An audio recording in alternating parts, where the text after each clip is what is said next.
Good morning students, मैं धीरज sir. आज मैं आपको क्लास 4 का साइंस चैप्टर 6 पढ़ाने जा रहा हूं। चैप्टर 6 में आपको पढ़ना है टीथ एंड देयर केयर, यानी दांत और उसकी देखभाल। दांत और उसकी देखभाल। तो चैप्टर पढ़ने से पहले यहां बोर्ड पर कुछ वर्ड मीनिंग है, आपको इसको वीडियो में आप देखिए वर्ड मीनिंग को, और वीडियो को देखते हुए इस बुक को पढ़िए। तो हम लोग शुरू करते हैं chapter 6 teeth and their care. तो आइए शुरू करें। Let us find out more about teeth. आओ दांत के बारे में कुछ जानते हैं। The hardest substance in a human body is the tooth. मनुष्य के शरीर में सबसे कठोर मजबूत कोई चीज है तो वो है दांत। Teeth grows in the jaws. कहता है कि दांत जबड़े में उगता है या पाया जाता है। We cannot enjoy solid food such as juicy sugarcane, raw vegetables, fruits and nuts without teeth. हम लोग ठोस पदार्थ जो खाने वाला होता है, जैसे ईख, सब्जी, मेवा इत्यादि को बिना दांत के नहीं खा सकते हैं। Function of teeth. अब हम लोग फंक्शन ऑफ टीथ के बारे में जानते हैं, यानी दांत का काम क्या करता है। दांत टीथ हैव 3 इंपॉर्टेंट फंक्शन। दांत का मुख्य 3 काम होता है। फर्स्ट है teeth help us to eat our food. दांत हमें भोजन खाने में मदद करता है। कोई भी खाना हम खाते हैं तो दांत की मदद से ही खाते हैं। उसके बाद है teeth help us to speak well. दांत की मदद से ही हम कुछ अच्छा से बोल पाते हैं। अगर दांत नहीं रहे तो हम लोग ठीक से नहीं बोल पाएंगे। उसके बाद है they help us to look handsome and pretty. दांत के कारण ही हम लोग देखने में सुंदर लगते हैं। अगर आपके पास दांत नहीं हो तो आप कैसे लगेंगे, इसका अनुभव आप अपने दादा या आसपास में आपके दादा की उम्र के जो व्यक्ति हैं उनको देखिएगा, जिनके पास एक दांत नहीं है, कैसा होता है। तो दांत हम लोग को देखने में सुंदर भी बनाता है। अब आइए आगे बढ़ते हैं। टीथ ग्रो ट्विक इन वंस लाइफ टाइम। दांत जो है जीवन भर साथ में रहता है। दांत जीवन भर साथ में रहता है। They are milk teeth and permanent teeth. लेकिन दांत भी 2 तरह के होते हैं। एक होता है दूध का दांत, जो बच्चों को लगभग 6 से 8 महीना में शुरू होता है दांत होना, और 6 से 7 साल में सब दूध का दांत गिर जाता है। तो उसको हम लोग मिल्क टीथ कहते हैं। और मिल्क टीथ को हटने के बाद परमानेंट टीथ आता है, जो जीवन भर साथ रहता है। A newly born baby does not have any tooth. कोई जो बच्चा जन्म लेता है उसे दांत नहीं होता है।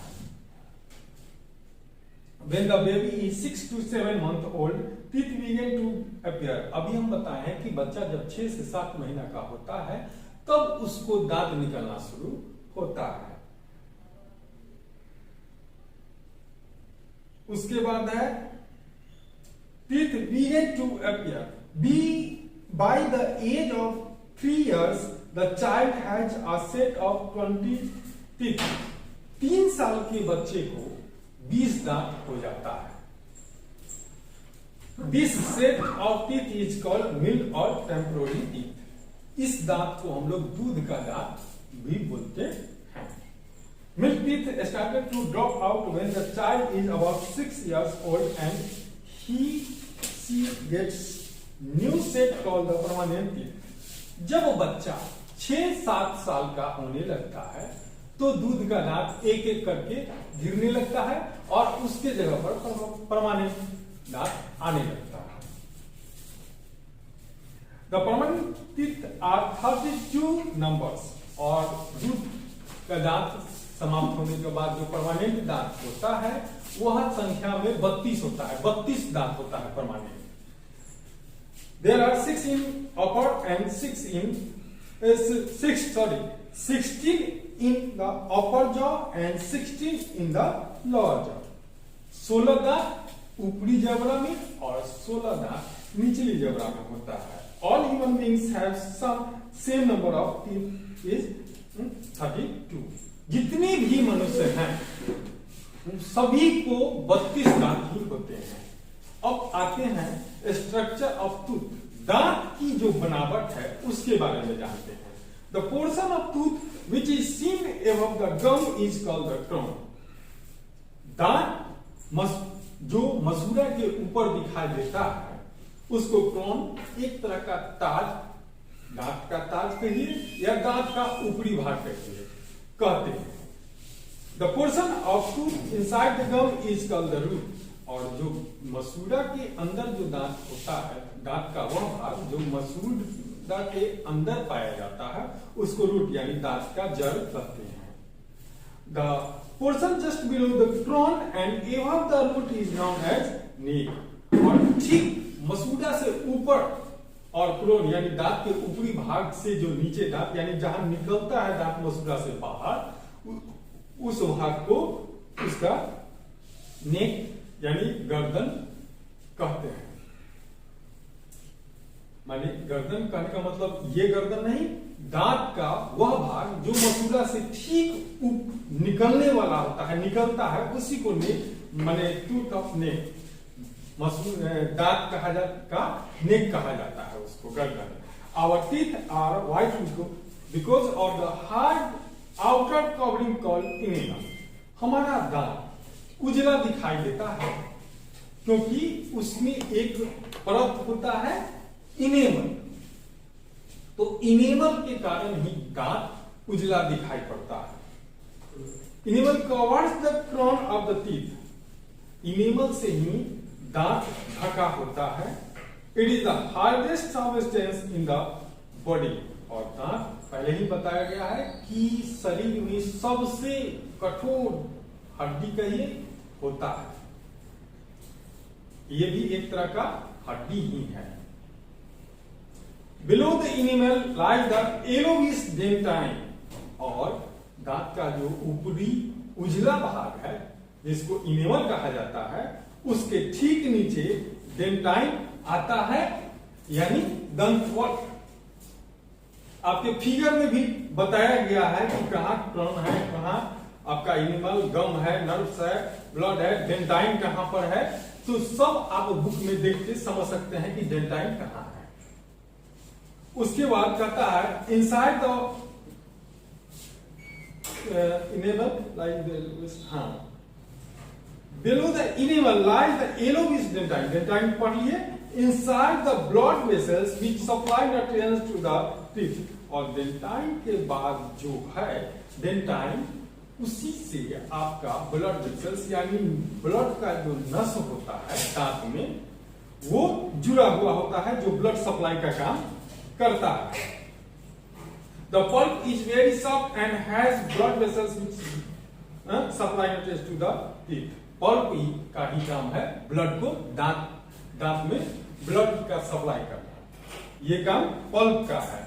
उसके बाद है nerves connect the gum to the teeth. और नस जो है मसूड़ा से लेकर के अंदर, दांत के अंदर में एक भाग होता है, तो ऊपर तक आपका नर्व होता है, नस होता है। तो मसूड़ा से लेकर के दांत तक का ब्लड सप्लाई पल्प के द्वारा किया जाता है। पल्प एक ब्लड सप्लाई करने का सिस्टम है दांत के अंदर। अब आइए पढ़ते हैं डिफरेंट काइंड्स ऑफ टीथ, विभिन्न तरह के दांत के बारे में। दांत भी कई तरह के होते हैं तो उसी के बारे में पढ़ना है। There are 4 types of teeth. कहता है दांत 4 तरह के होते हैं। पहला है इंसिजर्स, इसको हम लोग कृंतक यानी काटने वाले दांत भी कहते हैं।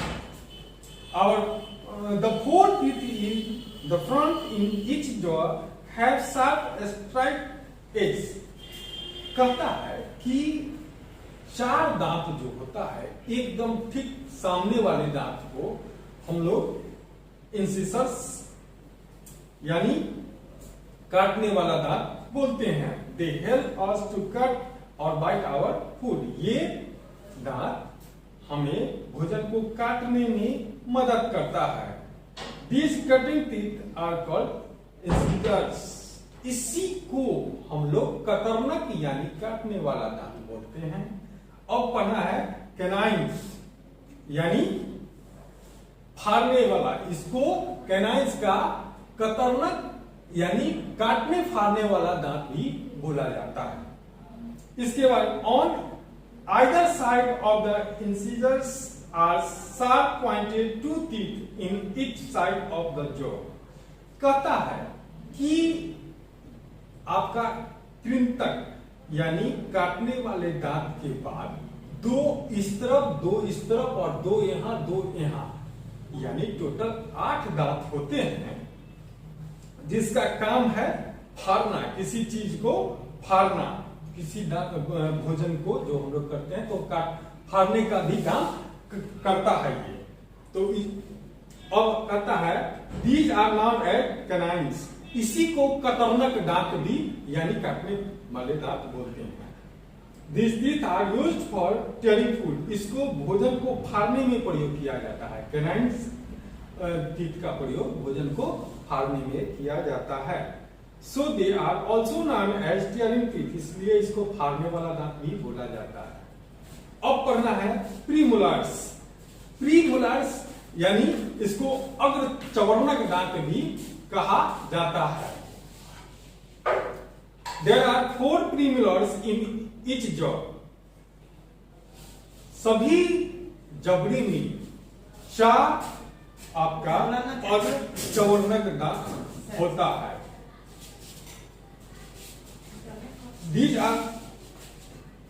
They are next to canines। ये आपका कैनाइन्स के बाद यानी कतरनक दांत के बाद आता है। तो कहता है there are 4 premolars in each jaw। They are next to canines। यानी कैनाइन्स के बाद जो दांत आता है उसको प्रीमोलार्स यानी अग्र चवर्णक दांत कहा जाता है। और ये होता है आपका they are broad and flat teeth. ये 4 दांत जो होता है ये प्रीमोलार्स दांत, ये बहुत ही चौड़ा होता है और समतल होता है। These teeth help us in cracking food। इसी से भोजन को फाड़ा जाता है। अब आइए मोलार्स। मोलार्स यानी इसको चवर्णक दांत भी, चबाने वाला दांत भी कहा जाता है। There are 6 molars in each jaw।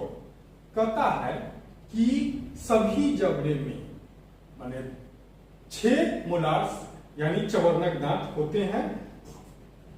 आपका 3 इस तरफ, 3 इस तरफ, फिर 3 इस तरफ और 3 ऊपर की तरफ। इस तरह से है इसका कंस्ट्रक्शन। उसके बाद कहता है दे आर ब्रॉड देन प्रीमोलार्स। और ये जो है प्रीमोलार्स के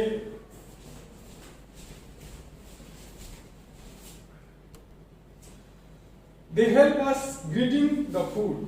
मोलार्स यानी चवर्णक दांत जो है दांत भोजन को चबाने में मदद करता है। They are also called greeting teeth. इसको पीसने वाला दांत भी बोला जाता है। टूथ डिके यानी दांतों का सड़ना। When the teeth are not properly cleaned, some food particles get stuck to the teeth or remain in the teeth or in between the teeth।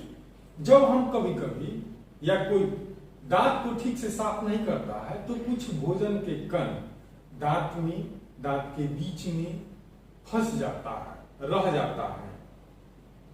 Micro organism in the mouth out of these food particles and begin to produce acids। और दांत के बीच में जो भोजन का कण फंस जाता है उससे सूक्ष्म जीव उत्पन्न होने लगते हैं, जिससे दांत में सर एक तरह का वहां पर एसिड बनने लगता है। These acids act on the enamel, और वही एसिड क्या करता है, दांत का जो ऊपरी उजला वाला भाग इनेमल है उस पर असर डालने लगता है। Slowly the make cavities and thus cause pain and tooth destruction। धीरे धीरे क्या हो जाता है कि उसमें सरल एक तरह का छेद होने लगता है, दांत में दर्द होता है और इस तरह से धीरे धीरे दांत बर्बाद हो जाता है। अब कहता है केयर ऑफ टीथ, दांतों की देखभाल कैसे करना चाहिए इसके बारे में जानना है। Brush your teeth well tweak कर दे, हम लोग को रोज दांत साफ करना चाहिए। Use a toothpaste with soft bristles, कहता है मुलायम ब्रश से असंभव हो तो दांतों से दांत साफ करना चाहिए। यूज फ्लोराइड टूथपेस्ट, जिस पेस्ट में फ्लोराइड की मात्रा हो उसी से आपका ब्रश करना चाहिए। Brush each side of every tooth and gum gently and throughoutly, कहता है कि दांत को बहुत ही धीरे धीरे साफ करना चाहिए, ऊपर नीचे चारों तरफ ब्रश को घुमा करके, मतलब ऊपर से भी, नीचे से, आगे से, पीछे से, सभी जगह से घुमा करके ब्रश को तब दांत साफ करना चाहिए। After brushing rinse your toothpaste under running water and keep it in a clean dry place। कहता है कि ब्रश करने के बाद पानी में अच्छा तरह से उस ब्रश को धो देना चाहिए और तब उसको सही जगह पर रख देना चाहिए, ऐसा नहीं कि कहीं इधर उधर रख दीजिए।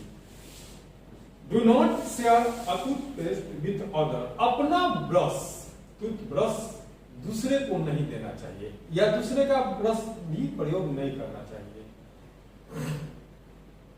Well balance diet is to be taken to give more strength to your teeth.